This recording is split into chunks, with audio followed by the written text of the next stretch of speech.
Welcome to our Family Math Video Vault to help your child with math. Today's episode, this is adding fractions. And in 5th grade, we're adding fractions that have unlike denominators, not the same denominators.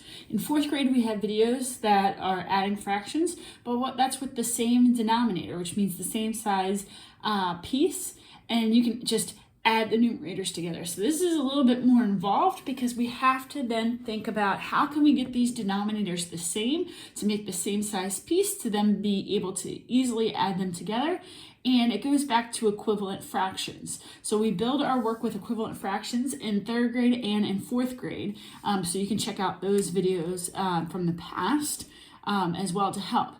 But in 5th grade, students have the understanding of equivalent fractions. We really need to know our multiplication facts to find a common denominator. And that's the first step. So we're going to take our denominators and we're going to make a t-chart. And this t-chart is going to help us find a common multiple that they have in common. So I'm going to list my multiples of 6. 6 times 1 is 6.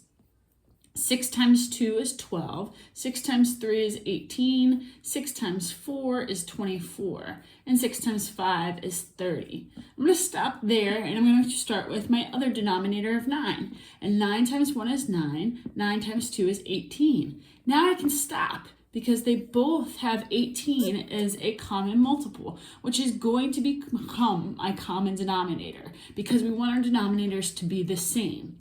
So 1/6 equals how many 18ths? Well, what did I multiply 6 by to get to 18? I multiplied 6 times 3.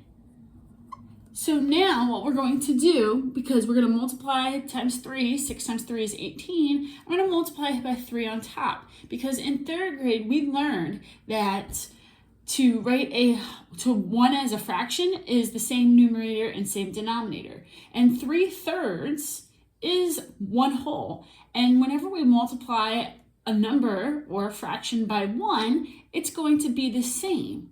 It's going to be equivalent. But we're just going to turn it into more parts.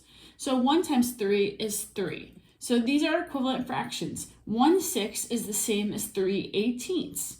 Now I'm going to do the same thing for 4/9. I'm going to figure out what I need to multiply it by to get 18ths. And I know it's 18ths because of my t-chart. So I multiplied 9 times 2 to get 18.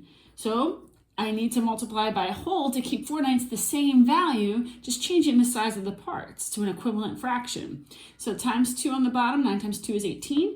So times 2 on top, 4 times 2 is 8.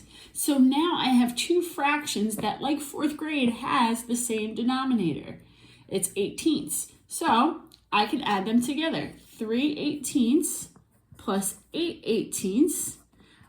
My denominator is the same. It's going to stay the same. I'm not changing the size of the parts. What I'm changing is the number of parts that I have. And I have 3/18 and I bring 8 more over, so I got 11/18. So that is my final sum to the problem 1/6 plus 4/9 equals 11/18. And that's adding fractions with unlike denominators.